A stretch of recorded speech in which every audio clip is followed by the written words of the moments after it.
There could be some kind of observation data. It could be looking at student work.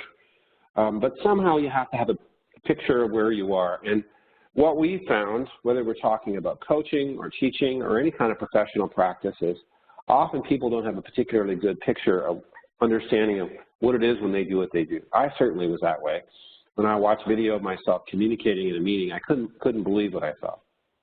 So somehow you have to get a clear picture of reality. We use video more often than not. And then you set a goal, and then you have a teaching strategy to help you hit the goal. Now, sometimes in North American schools, they talk about SMART goals, but we found the model of a SMART goal not to be particularly effective. And so we shifted to what we call a peers goal. And so a peers goal involves certain things. The first thing the peers goal involves is that it's a powerful goal. So that is to say, this goal is going to make a socially significant impact on students' lives. It's going to make a real meaningful change. So decreasing transition time from 10 minutes to 2 minutes and adding 8 minutes a day spread over 160 days is going to be a powerful goal. Helping kids see connections between their personal lives and the work they're doing so that they're motivated and excited about being in school is a powerful goal. Having kids who read for pleasure, that would be a powerful goal. And then the second thing is that it's an easy goal. And I'm not saying we're watering down the rigor of the goal. I'm just saying we have a goal that we've taken. The best kind of goal is one that makes a really big difference and it's really easy to do. It's quick and it's powerful. And then thirdly, we have an emotionally compelling goal, which is to say it's a goal that matters a lot to the teacher. It's the thing the teacher thinks about when they drive home. Fourthly, we have a goal that's reachable, which is to say we have a finish line. We can measure it some way. It doesn't have to be quantitative, but we know what it looks like when the goal has been met. And some strategy is going to help us hit the goal. A goal that's not reachable will be one like, I want more higher order thinking in my classroom. Well, that's a great idea, but exactly what would be different would be the important part of the measurable part. What do we mean by higher order thinking? And then what's a strategy we can use on teaching practice to help us reach that goal? And the last thing is it's a student-focused goal. It's a goal that matters to kids. It's going to make a difference in kids' lives. And the reason you need a student-focused goal is that a teacher-focused goal, you could hit a teacher-focused goal and not have it make any impact on kids' lives. And so a student-focused goal is a way in which we can sort of guarantee that what we're doing has an unmistakable positive impact on kids. The rest of the process is pretty straightforward. Once we've identified the goal, then we help the person learn the teaching strategy to help them hit the goal. So let's say they wanted to shift from closed questions to open questions, or they wanted to use more cooperative learning, or they wanted to use learning maps to help kids sort of see how the content works. We would probably describe those things really precisely, maybe with a checklist, and then we give the teacher a chance to see it. They might see it on a video. They might see it going to watch another teacher. We might come in the classroom and take a few minutes of the class just to model the thing itself. We could model in the classroom without kids there. There are lots of different ways, but somehow the person hears about it and they see it, and then they're ready to go try it out, and that's the improvement part. They implement the practice to see if they can see if it hits a goal. More often than not, the first time through, you're not going to hit the goal. And so what you do is you make adjustments. Maybe you picked the wrong strategy. Maybe what you did is you've got the right strategy, but it's going to take a little bit of time. Or maybe we just need to tweak the way we're teaching the strategy, but we keep messing around with stuff, making adjustments until we hit the goal. And then we have to decide, do we want to hit another goal? Remember, a powerful goal, a goal that's going to make a real difference in kids' lives. So a coach and a teacher working together might identify, for example, that they want, say, a second grade teacher, they want kids to be able to write a well-organized paragraph. And they establish a checklist of what a good paragraph would involve. And then they might use a variety of teaching strategies, possibly I do it, we do it, you do it, the gradual release model, or learning maps to help kids understand the content, or have the kids do peer-to-peer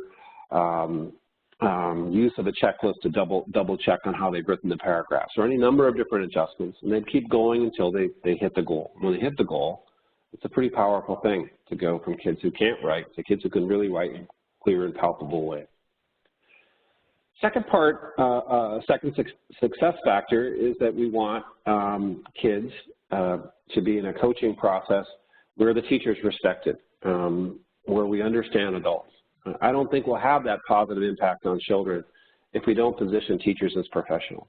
If the teachers aren't positioned as professionals, I'm not sure that coaching will succeed. I'm also not sure that we'll have a really good culture for student growth if we don't have that going on. So in this book, Understand Unmistakable Impact, I talk about what I mean by partnership principles, and I talk about the complexity of helping. And some of the things I talk about in that book, you can download from this link, and you'll get the slides after this presentation, so you're more than welcome to go there and poke around and see what you can find. But the essence of the matter is that part of understanding adults is to understand the complexity of helping another person. Now, we could spend a lot of time on this, but I just want to touch on these things briefly. The first thing is that, and what we found is borne out by the research on change, which is that most people don't have a very clear idea of what it looks like when they do what they do. Prochaska, whose book Changing for Good is a classic work in the field of change and counseling, he says the first stage of change is pre-contemplation. When I'm starting out to make a change, if I'm pre-contemplative, I don't even realize that I need to make the change. That's why video is so powerful, because it pulls people out of pre-contemplation and puts them into contemplating change. The second thing is that people take it personally when you talk about what they do. In fact, I think talking about teaching with a person is almost as emotionally complex as talking to a parent about how they parent. You can criticize how I parent, you criticize who I am as a person, and it's the same thing with teachers. You criticize their practice, and they're going to take it personally because they're invested in it. It's not just a job, it's something that matters deeply to most teachers. So what often happens with respect to change and helping and identity is that we don't actually have a conversation about what's going on. We avoid the truth because if we go for it and we say something that's too direct, the person might resent it because they'll take it personally. Or alternatively, we say the truth in a way that offends the person and they resent it. And then the next time we talk to the person, there's a coldness to our relationship that wasn't there before. What I say is it doesn't do you any good to speak the hard truth unless it's actually heard and acted upon. What you have to do is you have to figure out how to speak the truth so it can be heard. And the coaching cycle and the use of video are some of the ways in which we try to do that. The third thing is that most adults have a job, if they're in education, that we would call knowledge work. That is, they think for a living. And there's an author, Thomas Davenport, who studied knowledge workers. And what he found is that the defining characteristic of a knowledge worker, after he did surveys and interviews of many, many different knowledge workers, people who think for, like a teacher. Teachers, in my mind, are the quintessential example of a knowledge worker. One book says that teachers make between 800 and 1,500 decisions a day. I don't know if it's that much, but teachers are thinking a lot. They're tired at the end of the day because so much thinking. Anyway, what Davenport found is that people who are knowledge workers want to do the thinking. And when you do the thinking for someone else, they're going to resist. So the model that some smart people downtown will make a plan, and everybody will do the plan exactly as they've been told, doesn't fit with professional knowledge workers because they resist. They want to be a part of the thinking. The fourth thing is that most people want to get the status they think they deserve. And in a helping relationship, if I feel I'm not getting the status I deserve, I check out. That's why we agree with Daniel Pink that when we're change leaders, what we should do is put the other person in the big chair and we sit in the little chair. That is, we see ourselves as benevolent towards the people we're working with, that we want them to succeed. It's almost an act of service to be a coach. And the last issue is that people aren't that motivated by change unless they can see its personal relevance to them. If we give somebody a goal, there's a good chance that they might, at best, comply. They might even resist in kind of open ways. But if we involve people in the development of a goal that matters to them, then we'll blow you away with what they do. It's naive to think we could just come up with goals and force them on people and expect them to embrace them, especially since we're talking about people with university degrees and years of experience, professionals, you know. And so professionals want to get the status they deserve, and they're not going to be motivated in most cases unless they have at least a voice in the materials whatever the goal is they're doing. Now, in order to address the helping, we came up with a list of 7 principles. I call them the partnership principles, and I won't go into all the details here. But the core idea here is that we position the other person as counting the same as us. We see them as equally valuable. and we give them a lot of autonomy in what they do.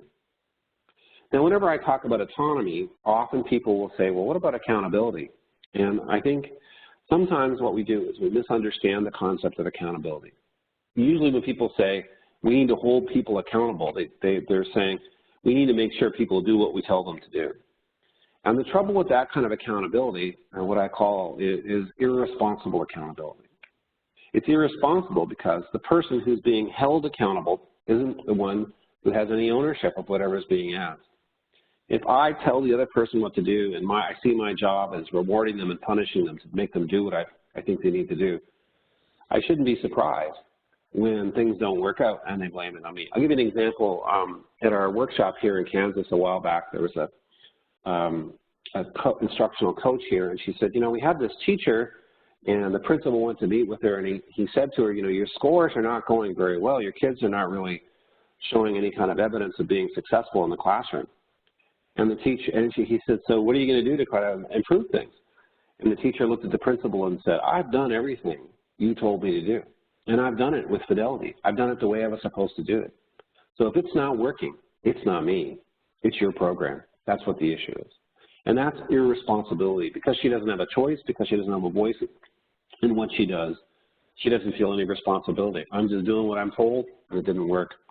So responsible accountability is where people are working hard on a process that's going to have an unmistakable positive impact on kids. And the kind of conversations we have to do that are partnership conversations. They're ones where the other person's voice matters, where they have a choice, where we engage in back and forth reflective conversations that are focused on real life learning. And not surprisingly, we go into the conversation expecting to learn and benefiting from learn. The old saying about reciprocity is, when one teaches, two learn. So when it comes to adults, the heart of the matter, I think, is that of course we have to have change that makes a big difference on kids, but to have that kind of change, accountable change, people have to have some autonomy. They have to feel their status has been acknowledged, and their brains have to be engaged in the process through a reflective dialogue. Without a partnership conversation, I'm not sure we get anything more than irresponsible accountability.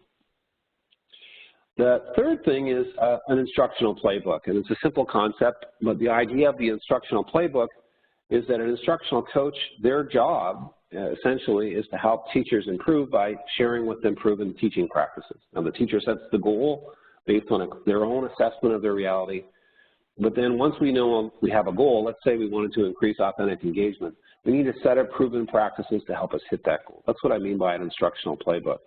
Instructional playbook is a small number of practices, maybe 15 core practices that we feel in our heart of hearts and know these things will make a big difference.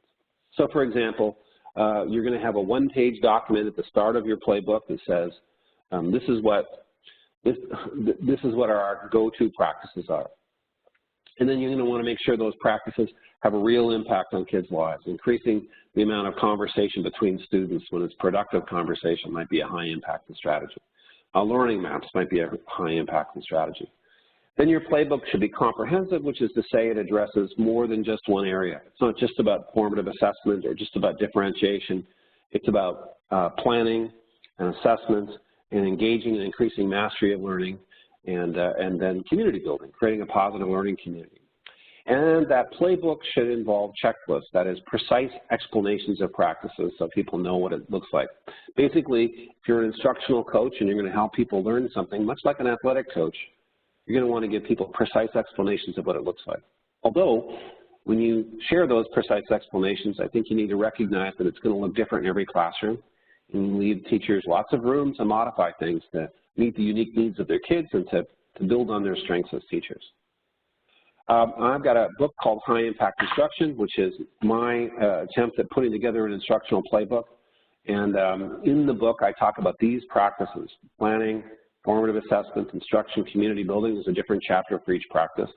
And then for each of the practices, you'll see a number of checklists like this to describe it. So if you want to, you can just go to corwin.com, High Impact Instruction, and you can download dozens of checklists as models. You don't have to buy the book. And there are many videos of teachers talking about how they use the practices and examples of them using the practices. Not that you would use this if you were using, for example, Marzano's work. I just think you have to go through Marzano and say, how do we break this down into a playbook instead of it being a whole bunch of practices put together. How we pull it out, we emphasize the most important ones and turn them into precise explanations. Take, for example, in The Art and Science of Teaching by Marzano, Chapter 5, if I've got it right, is all about engagement, and he has many different engagement strategies. Well, if you wanted to use those engagement strategies in a playbook, what you would do is you'd go through and pick out a few of them that you think are most important, that kids have a voice in their learning, might be one, for example. And then you take that and you make it precise by pinning down exactly what it looks like. Now, when you sit down with a teacher, it's adaptive. You say, here's a checklist. This is a starting point. You might do it differently, but let's talk it through and let's make sure we know what it looks like. So these things so far, the coaching cycle, understanding adults, and instructional playbook get us going. But the other thing is we need to know what our goal is, and we need to measure progress towards the goal. And that means we need to gather data. And our go-to way, our main way of gathering data is, and the easiest way, is through video. Now, I don't think anybody should be forced to watch video. I think if people don't want to do it, it's okay. Actually, it's more than okay in my mind. It's the way it should be. And I also think how the video is used is up to the teacher, and I think the teacher owns the video. Nobody else should see it unless the teacher wants to share it. It's private, it's theirs. In fact, when I talk to a teacher and we talk about using video, I say, if you want, I can record it on your device. I don't have to even have it. We can just put it on your device. What we found is that the teachers trust the coach, and in most cases, they can see the power of video. And I asked the teacher, do you want me to record you, or do you want me to record the students? And I let them decide how long the video should be and what they want to see and when they want me to come. But video is really powerful. In most athletics, you wouldn't have high school students or possibly any students who are playing sports not watch themselves on video. If they're playing tennis, we're going to have them watch themselves and talk about their practice. We all know about the power of video in other fields. And now in education, it's growing at a rapid rate. The reason why it's kind of exploding right now is because of the smartphone. We've known about the power of video for decades. But now that you have a smartphone, you can stick your phone or your iPad or whatever you've got up on the wall. You can push the red button, record the class, and go back and look at it later on. What I say as a coach when I'm working with a teacher is I don't want to waste your time. I don't want to work on things that are really important. I want to do what matters the most to you. And maybe the easiest way to do that is I record your class, you look at it, we get together and we talk about what you want to work on. If you'd rather we don't do that, we can do it another way. But somehow we need to get a clear picture of where we are. Now this book, Focus on Teaching, lays out information about how to set up a psychologically safe environment and how coaches can use video, how teachers can use video to coach themselves, how teams can use video if they're volunteer teams to come together, how principals can use video with teachers who are interested in using it. So there's lots of ideas in there. And in that book, there are a lot of forms you can download about how to use video. And all those forms are on this website, corwin.com/focusonteaching. You can download them, you can use them, and you don't have to sign in or anything. Just go there and get them. Anything you can download them, as far as I'm concerned. You can use it however you want to use it so long as you don't sell it. If you want to get it in people's hands and it's online, you can get it. And just a quick thing, some things we might look at with data would be different ways of measuring engagement. About half the time when a teacher watches a video of their lesson, the first thing they want to focus on engagement. They said, I watched that. I can't believe the lack of engagement. We might want to look at instructional time. How much time is dedicated to hanging up your backpack, putting your books away, getting things, shifting from one activity to the next. It's not uncommon to see it be around 20%. 1 out of every 5 minutes essentially is wasted. And when you watch the video, you realize, man, I could get 15% more instructional time. I could add a month of instructional time just by working on that. Another thing we look at is the ratio of interaction, how well teachers reinforce teacher behavior or student behavior by letting kids know, I see you when you're doing that. Then there's how much time the teacher talks versus how much time the student talks. I'd say about 25% of the time, that's what comes up as a big thing. There are many other types of forms you can download that look at a lot of different things, but these are some of the sort of biggies. And then you don't have to use video to use data. You could look at other things. You could look at quizzes of student achievement. You could use rubrics or checklists. You could do student responses to checks for understanding, any kind of other achievement data. The only thing I'd say is whatever your evaluation form or whatever your data is, you want to make sure that you can do it frequently, that you can gather something all the time. So to say my goal is that I want by the end of the year some big thing and I'm only going to measure it once doesn't make that much sense. You might also use, if you're using this kind of stuff, teacher evaluation data. But the trouble with something that's not video, like teacher evaluation data, is if I don't have a clear picture of current reality, I might not see the relevance of that data. Not until I see the video that I go, oh, now I see what they're talking about. What data does is it gives you a finish line, and it gives you a way of measuring progress towards the goal. And without data, I think it's very hard for an instructional coach to be efficient and to have a big impact. Next thing is communication, and then there's leadership and system support. And as you can see, I kind of tried to put together different tools for addressing all these things. And over time, as they've come up, we've tried to come up with something for it. So for communication, I've got a book called Better Conversations. And when I come to Australia this year, I'll be talking about this book, and I'll be talking about the coaching cycle. Again, there's a ton of resources online. You can download them and use them. And our idea is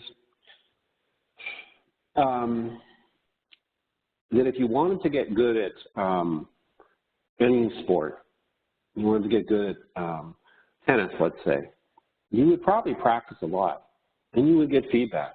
And it would be helpful to have a coach, and the coach might even video record you and give you feedback. But you wouldn't just read a book about tennis and expect to be good. You'd have to go out, you'd have to practice, you'd have to work hard at it. You'd have to be dedicated to it and put hours and hours of time in. And when it comes to communication, I think the exact same thing is true. There's no book that's going to transform your communication. It's practice, it's feedback, it's looking at what you do. So what's on this website, and it's in these books, is there are a set of forms you can use to give yourself feedback on your communication. You can look at how you demonstrate empathy, how you find common ground with people, how you listen to other people, how you build trust, and a number of other practices. And you record yourself in conversations. They don't even have to be professional conversations. They could be conversations in your home or in the community. And you keep practicing on one habit until you get really good at it. Now, in the book, I talk about two different things. I talk about beliefs and habits. And I think understanding your beliefs is really important, because if you want to be an authentic person, you have to know who you are, and then you have to make sure your habits reflect who you are. Maybe you know somebody who thinks they're a really good listener and is really a terrible listener. That person is not authentic. That's not an authentic person. In fact, often we kind of dismiss a person whose actions don't reflect what they say their beliefs are. To be honest, I've been one of those people. I'm not that great at a number of different things. And so through the use of video and video recording my own conversations, I've started to get better. And kind of my dream would be that whole schools, they don't have to buy the book, they could just download the forms, but whole schools would start to look at how we communicate, because our schools are only as good as the conversations in the schools. And coaching won't work very well in an environment where there isn't a lot of mutual respect and sharing and learning, and where we don't see the good in other people. And we have to have schools where conversations are respectful and they become learning conversations, conversations grounded in trust instead of suspicion. So these are beliefs that hide, undergird the whole process, that I see others as equals. I want to hear what they have to say. I believe they should have a lot of autonomy. I don't judge people. The conversation is back and forth. And conversation should be life-giving. That is, I should feel engaged, and I should feel my well-being has been nourished by the conversation. And then the habits that we build in to the process are demonstrating empathy, listening to other people, engaging in back-and-forth conversations that are thinking conversations together, where it's a meeting of the minds. It's a thinking partnership. And we ask questions to make that kind of conversation take place, and we're aware of how to build emotional connections. We share positive information productively, we find common ground, and then part of having better conversations is to recognize in ourselves things we can do that can be destructive, our own toxic conversations, and in others, things that people can say that need to be redirected. Part of having good conversations is to have non-negotiables about things you won't accept, like racism. You hear a racist comment, you have to have a way to redirect it. A little while back, I had all the consultants here. Helen from Australia was here just about a week ago, and I said, let's go through all these habits and talk about which one's the most important one. And everybody sort of shuffled around cards and stacked them up, and the one that came out as being most important was trust. And trust, in many ways, is a part of all these other ones, but building trust is a really key communication habit too.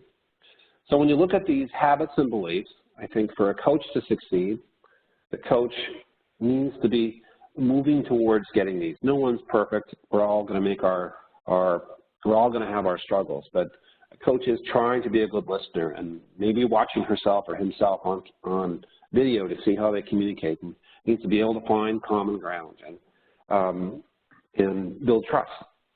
And the book provides a way to do that.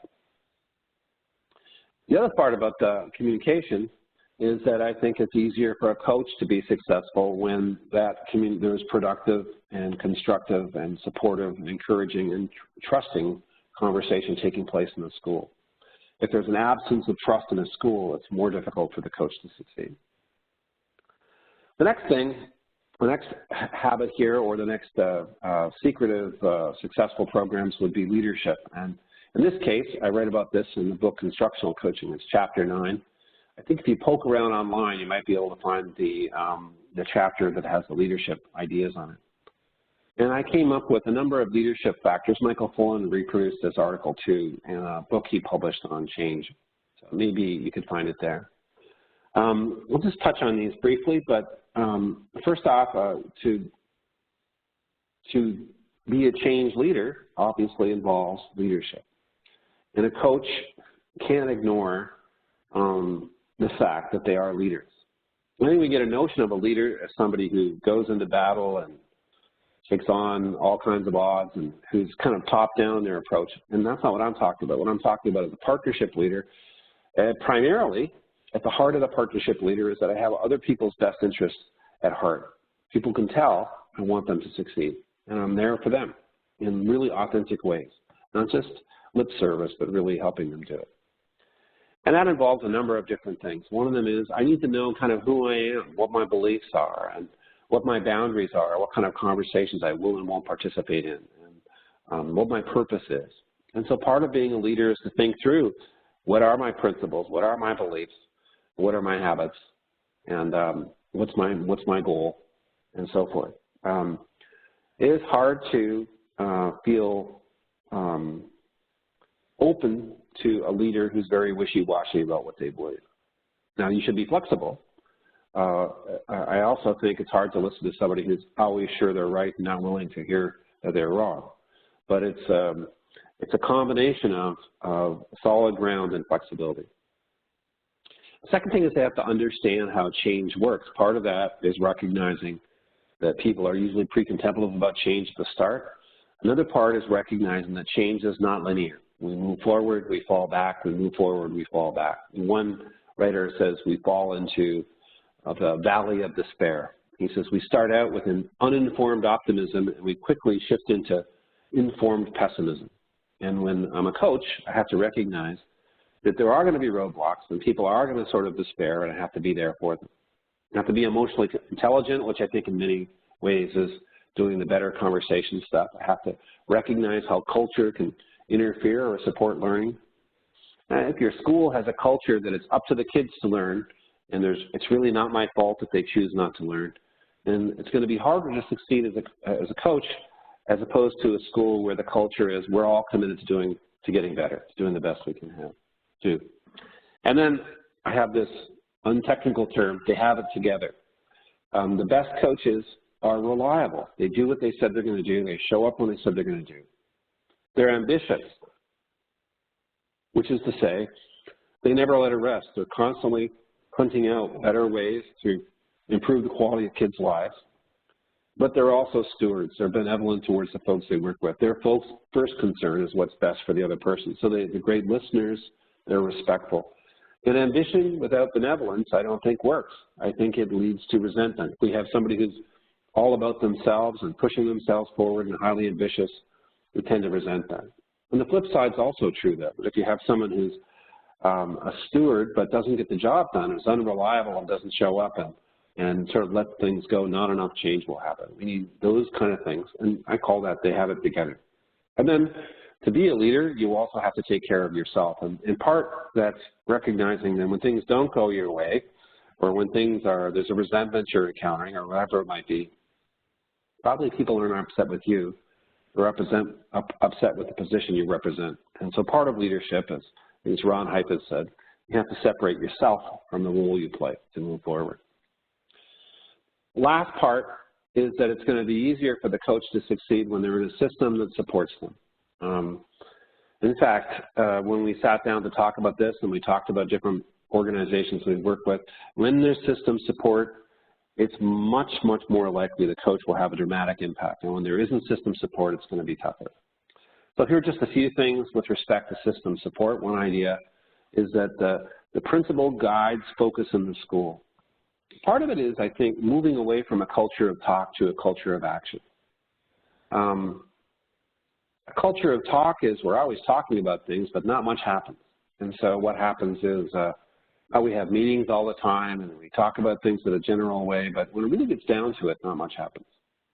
But when the principal is guiding the school, you focus in on a small number of goals, maybe even just one goal, and this is a process I talk about on unmistakable impact. Teachers are actively involved in setting the goal, but then everybody sort of comes together and goes after this, what I call a learning target. One school I work with in Lincoln, Nebraska, when we observed the schools, the classrooms, we found that transition time, non-instructional time, was 22%. The whole school was interviewed, they all voted on it, and they said, we want to change transition time. We want it to be 5%. They shrunk it down to 4% over 18 months. And not surprisingly, scores went up by about 20% on the assessments. But had we showed up and said, you have to work on that, and we had tried to do about a bunch of other things all at the same time, kind of innovation overload, nothing would have happened. The reason it happened is the principal led the teachers in a process where they had a voice, and they had a choice, and they picked one area to focus on, and they came together and focused on it, made a big difference. A coach is going to be more successful when there's principal-guided focus in the system. The second thing is that there are better conversations, that you're in a system where people communicate in respectful ways. Third thing is their theoretical consistency, which is to say, if the coaches are taking a partnership approach and giving teachers a lot of autonomy, you would want the principal to see things the same way. If the principal is really top-down and the coach is really partnership, it's going to be really tough for the coach to succeed. And so to think deeply about what our beliefs are and what we do, I think, is a really key thing. Then I just got back survey results from close to 200 coaches from around the United States and Canada. I asked them, what are the roadblocks that stand in the way of you being successful? And the number one thing that came up was time. If I don't have enough time, I can't do the work. I mean, it came up on every survey. I'm constantly being asked to do too many things, and I can't get it all together. And without time to do coaching and without time for teachers to do coaching, it's not going to happen. Everybody wants a quick solution, but the trouble with quick fixes is they don't solve the problem, and the next time you try to bring about change, people are a little less likely to do it because they've already tried something that didn't work. Pretty quickly, teachers shift to saying, this too shall pass. And so to go deep and do it right, and take the time to do it right, is a critical part of system support. And then I think a district's going to want to have a instructional playbook, a small number of practices that the coach and principal know pretty deeply. If you don't know what your practices are, I don't know how you could be an instructional coach. You could be a different kind of coach. But since we have billions of dollars that's been spent on research on instructional practices, and we know some things make a difference, it seems to me it makes sense for an instructional coach to know those practices and share them in a way that genuinely respects the professionalism of teachers. That is, we don't show up and say, you need to do learning maps. We ask the teacher to get a clear picture of current reality. We help the teacher set a goal that matters deeply to the teacher. And then once we've got that goal, we say, well, here are a number of things research says could help you hit your goal. And then we adjust along the way if those practices don't exactly fit those students and that teacher. And then we need to know who is responsible for what and what the priorities are. when we did a big study here in North America, where we interviewed coaches and we went in, what came up again and again and again is the coaches didn't really know what their job was. They had what we termed role ambiguity. And so the coach needs to know what their priorities are, what their role is, what gets shared, what doesn't get shared, what exactly it means to be a coach. And then once those roles are clear, everybody in the system needs to know what they are. And lastly, there needs to be an execution mindset, which is, it sounds kind of dark now that I look at it, but the idea is that we're focused on making things happen. We don't just talk. We have plans with deadlines, and we make sure that we don't try to take on too much. Better to err on the side of having a small number of goals and actually accomplish them than have a whole lot of goals that don't get done. Sometimes you have to say, this is our top priority, and all the other things will be addressed. But that's kind of the way that things works. Now, there's a question that came up here at the end, and I'll just try to address it now. And the question is, what if your school's culture is resistant to change? That's not a question I can answer in 1 minute, but I'll try my best. And I would say that you tackle the culture in lots of different ways, but probably the most powerful way is to have some success with a small number of people. And if you think about a school, there are probably 1 or 2 people who are respected by the rest of the school. And if I was a coach or a principal, I would consider going to the person that others consider the informal leader in the school and saying to those people, would you try out this process? I also believe when you're up against a culture that's in your way, having one-to-one conversations frequently is a really important part of the coaching process. I have a website, instructionalcoaching.com, and there's a section on research, and there's an article you can download that describes how to have those one-to-one conversations as a start. That's just 2 quick things, starting with the people who are stars and who are informal leaders, and having one-to-one conversations. And I would say tackling something like better conversations where people really start to think deeply about how they communicate would be another possibility. That's a very quick answer to a really good question. So it's sort of the end of my time, and I've gone through the 7 things, so I think I'll turn it back to Jason. But those of you who stuck with me for the 45 minutes, I'm grateful for you listening to me as I power through all this stuff. So Jason, I'll turn it back to you. Thank you very much, Jim. On behalf of everyone who's attended, thanks again, and we really appreciate you taking the time on a Sunday afternoon to join us here Australia time. So thanks again. To everyone who attended, we hope you enjoyed the session. We've had some great feedback, a reaffirming, informative, thought-provoking, and practical session. Thanks to Janine, and thanks to Shane for his question as well earlier about the school culture. So up on your screen at the moment, you can see that Jim is joining us in June of this year, visiting Melbourne, Brisbane, Darwin, and Perth. If you'd like any more information about those events, please don't hesitate to get in contact with Bishri Bashir. His email address is there on that closing slide. Or visit our website at corwinaustralia.com.au/events. And we hope to see you there at those events and have a good chat with Jim in person. So once again, Jim, thank you very, very much. We look forward to having you on our shores, and thanks again for this morning. Thank you. I'm looking forward to it. Cheers. Speak soon.